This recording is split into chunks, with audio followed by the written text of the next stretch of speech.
How can pictures of your community tell your story all year long? That's what we'll be talking about on this episode of the Story Connect podcast.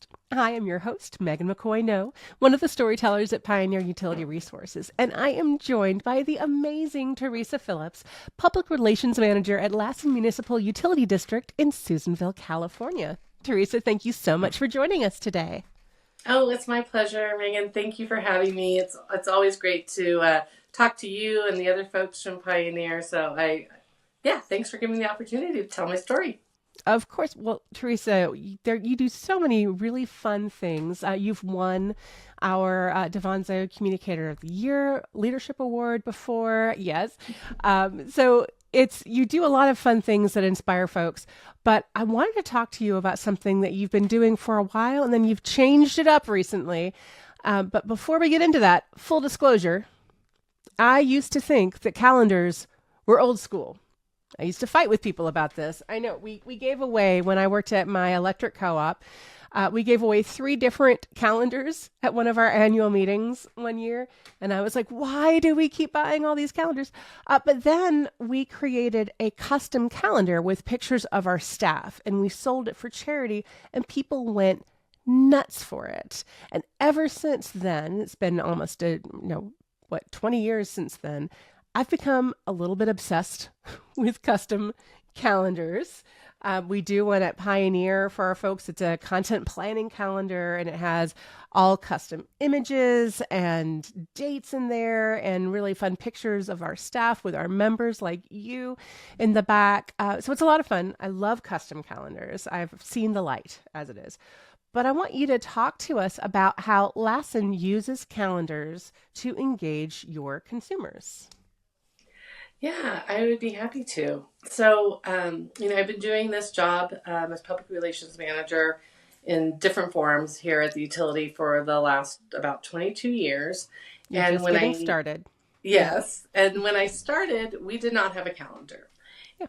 And somewhere around, so that was 2003, around 2005, my electric superintendent came to me with a calendar that he had gotten from another utility, and it was pictures that kids had drawn, of a safety calendar.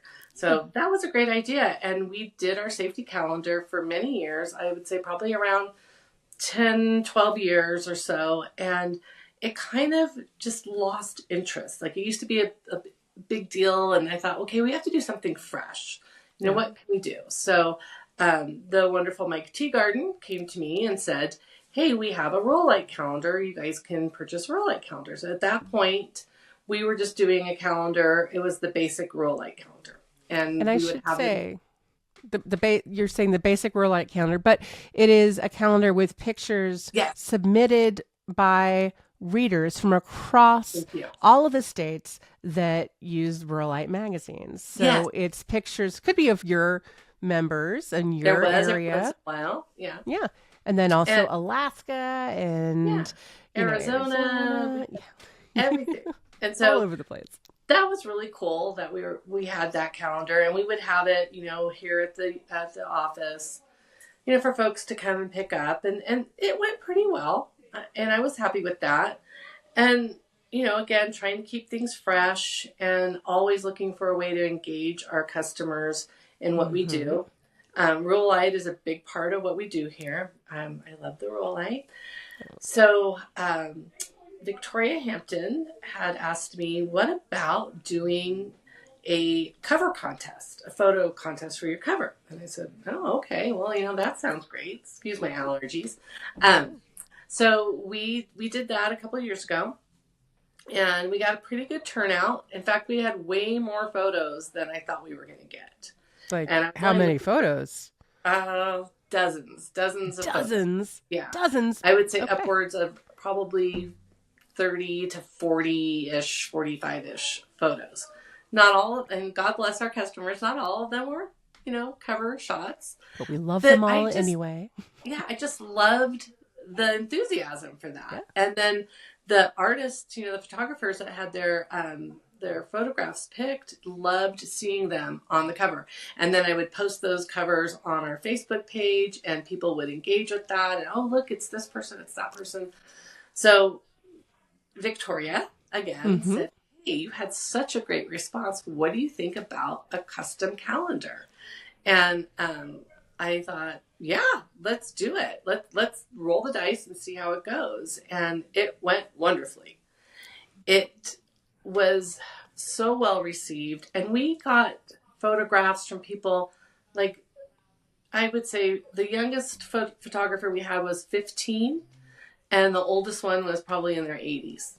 And so they were out there in the community taking pictures of things that were important to them, things that Mm. meant something to them. Yeah. And when we put that calendar together, I'm flipping through it and I'm like, oh, I know where this is. Oh, I can see, oh, they took that picture. Um, there was just all different kinds of things. And the people that were included in the calendar, again, were just thrilled. So, you had asked before, I think, how we distribute the calendars. We had, in the beginning, given them out in the office, but we transitioned to having them in the magazine during COVID. Sure. So Sure. we love that. And then we usually get about a couple hundred here in the office, and those all go as well. So So you're saying it's working. People like it. I am saying that people love it. They love it. And it's so easy to do. It's like this thing that you can do that's so easy and engages so many customers on all these different levels. And it might not be something that's on your radar because you're doing a lot of different things. If there's people out there like me Mm-hmm. that wear many different hats, but I'm telling you, this was a game changer for us. So you got the idea sparked by seeing the overwhelming interest that folks had and the enthusiasm for having their pictures on the cover of your edition of Ruralite magazine, which Correct. is great. I'm wondering, how did you get the picture submissions for your calendar contest? I mean, did you hold a contest? Did you give people money for sending in pictures? Did you have to beg folks to send pictures in, or were you turning folks away because it was so popular? Well, okay. So what we did is, we used the Roll Light magazine to advertise the contest and said, the incentive for folks was one, you get to see your picture, your photograph in the calendar, Brag. and that's amazing. And Bragging rights. two, Huge. yeah, it's huge. And two, we gave them, everybody who won got a $50 what we call energy gift card. So it's basically a $50 credit on your utility bill. Um, Okay. the young gal, the 15-year-old who submitted her photo and won and is in the calendar, was so funny because I was like, oh gosh, I'm sorry. This is all. So, there may be, because we're really gearing it towards, you have to be a customer. You have to live in a Yeah, service yeah. territory. But she was happy to give that to her folks to be able to put on their utility bill. And so what we did to get submissions is we did a social media campaign. We followed that up with Rural Light. I also use local radio, which is a really big thing for us. Yeah. I know it's weird in some places, but here in little rural California, we love it. No, you do a And great job with radio there. yeah, radio is a big thing for us. So having just all those outlets to advertise and promote the contest worked really well. We had a page on our website with the information as well, and they just submitted their photos to me at information@lmud.org, and then I would send back an email and say thank you. There was a couple times where I would get great pictures, but they weren't magazine quality. So I would work with that photographer and say, we'd love your photo. Can you please resubmit it in this format? Is there anything I can do to help you? I had folks text me photos, and then I uploaded those, and they, yeah. So Yes. you work around it. Sure, you work around, and that's one of the reasons we wanted to have you on the podcast, was because for some people they're like, yeah, sure, I'd love to get local pictures to share on in either my magazine, on my website, or in a custom calendar, right? But how hard is that going to be? So maybe, are there a couple things that you've noticed you have to remind people about? And did you tell them, you've been doing this a couple years now, so do you have submission tips?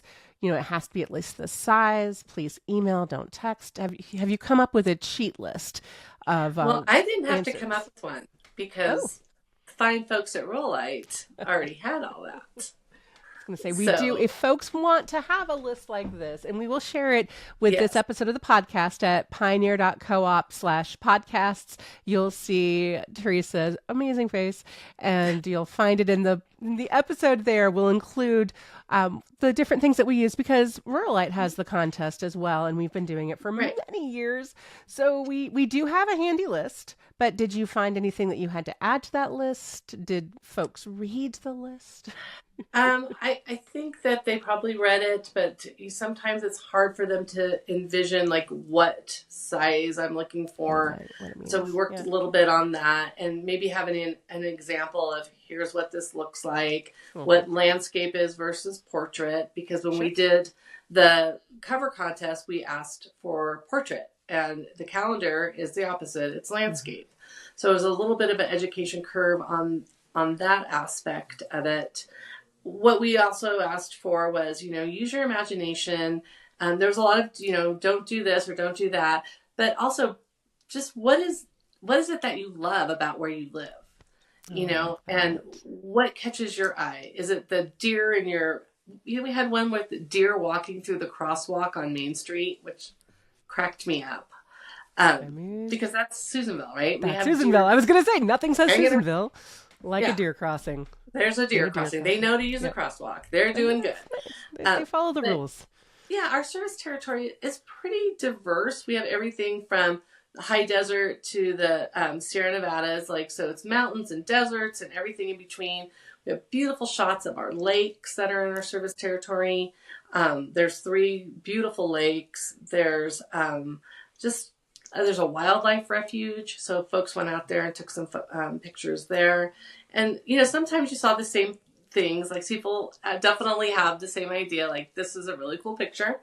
And it really is. So having Rolite being kind of the guiding force, but also letting us have the ability to customize the rules or bend them a little bit, for non-professional photographers, just a little bit. Just a little bit. Make a little wiggle room. Don't be really set in like, these are the rules and this is what we're going to do. And, come from a place of yes instead of no, this doesn't work. Yes, let's see how it can work. Let's figure this out. So you have these rules. You have everybody sending in submissions and getting excited about it, because who doesn't love having $50 knocked off of their electric bill?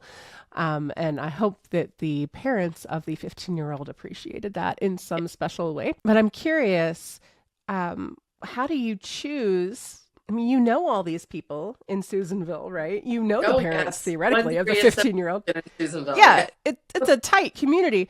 How did you choose who wins and who doesn't, especially if you have folks shooting the same scene with slightly different, maybe different levels, maybe one's a little taller than the other, maybe one got lighting at a different time. How do you choose who wins without getting them mad at you? Yeah, that is a great question, because, we have to be Switzerland in all of this and not let our, who we know and what they do, all those things come in. So again, I lean on the good folks at Rolite. I give them complete leeway on what works. What do you like? Oh. You're the experts. And they do an amazing job of picking the photos. Now, I may not always agree with the ones they picked. I know, shocking, right? If y'all aren't watching us on YouTube, I'm making a series of very surprised faces at Theresa right now. But I trust them completely. And I know that their goal is for me and the utility to have the best calendar that we can have with as much diversity in that calendar as possible. So we're not repeating themes in different months. And they do a great job of, I see all the photos before they go to Rolite, and then I email them to Rolite, and they email me back at the end of the contest. Here are the winners. And it's always a great process to go through. And it's interesting to see, I wouldn't have picked that. And I wonder why they did pick that. And, they'll tell you this is why, and this is why this one works as opposed to this one, like you were saying. We have, I think, can I show you this real quick? This is our issue of the Rolite. It's November of 2024 where the calendar is put in. And Yeah. this picture right here, I don't know if you can see it. For folks who can't see, it's a chimney. It's a chimney, and it's on Highway 36 between Susanville and Westwood, and it's photographed thousands of times. People love this chimney. This happened to be one of the cover contest winners, but we got lots of these pictures for the calendar as well. But you can see, like, in, the calendar, this one was one of my favorites. Oh, that's beautiful too. Dahlias, a The flash of different colors dahlias. there. And, A lot of friends who love dahlias. Yeah, and this is a gorgeous photo. But like you said, this is a waterfall that's, photographed many times. And how do you choose the one that's right for the magazine or for the calendar? And I really do believe that, leaving that up to Rolite. If you're a bigger utility, maybe you have a group of employees that pick the photographs. And do it anonymously. But I can tell you, like, we have 35 employees, 10 of them are linemen. It's not something that would work for us, so we just lean heavily on Rolite. Well, and that answers the question. I kind of got off track. No, I just was curious because I know we do help some folks with their contests, and that offer is always there.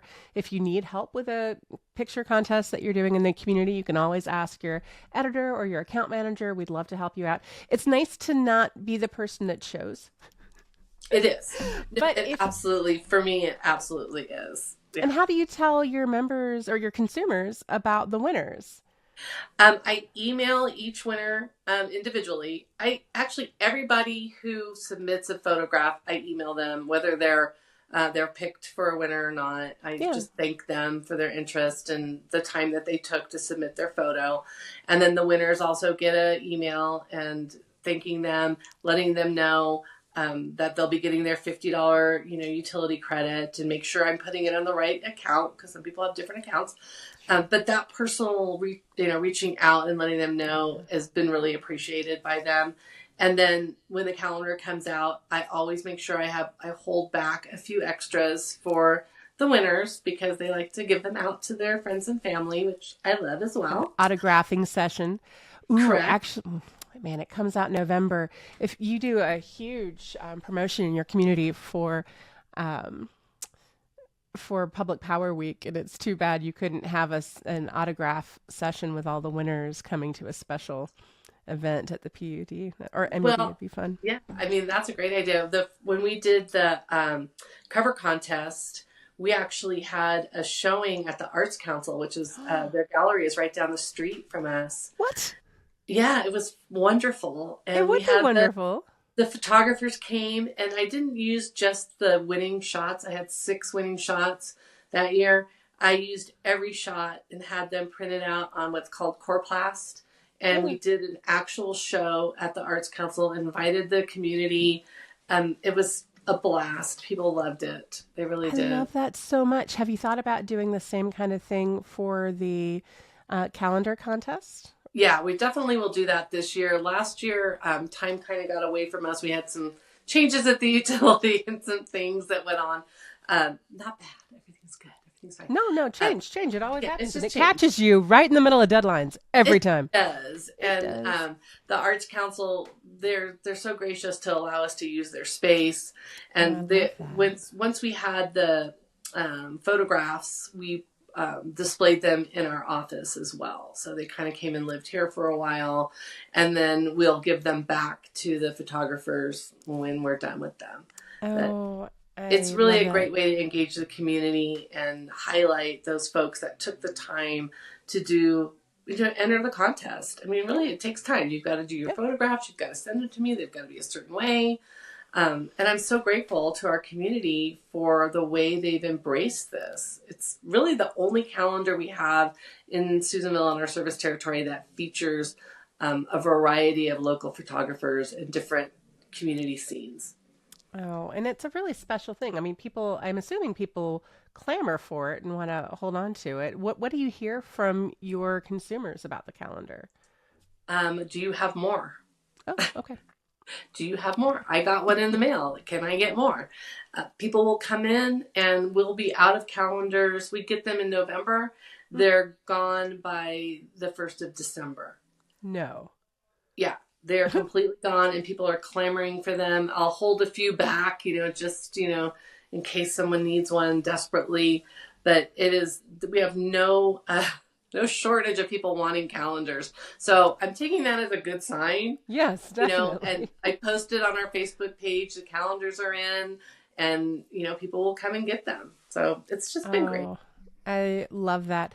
And talking about posting on your Facebook page, I always talk to people about having cat content, the concept that any piece of content that you work on should have 9 lives, especially if you wear a lot of different hats. You don't have time to keep creating new content for every one of your channels. So you've kind of alluded to this in the past in our conversation, but how are you using images from the calendars on all of your channels? You said the images, you have them in the office, which is great. I love the art show. That makes so much sense. What else are you doing with the calendar images and the content? How else is it living on? Mostly it's on social. I'll rotate it through on our banner, is that what it's called? The banner? Your header image. Yes. Our header image. I'll use that different months, and that's fun because people are like, oh, this is April and this is the picture on the April calendar, so you're able to repurpose that. And it's a good reminder to let people know the calendar contest is still here. It's coming. Wouldn't you love to see your photograph used in different ways? We used it on our website for different things. If I need a photograph, it really takes a lot of pressure off me as a one-person band that I'm not out there, having to shoot a bunch of different photographs.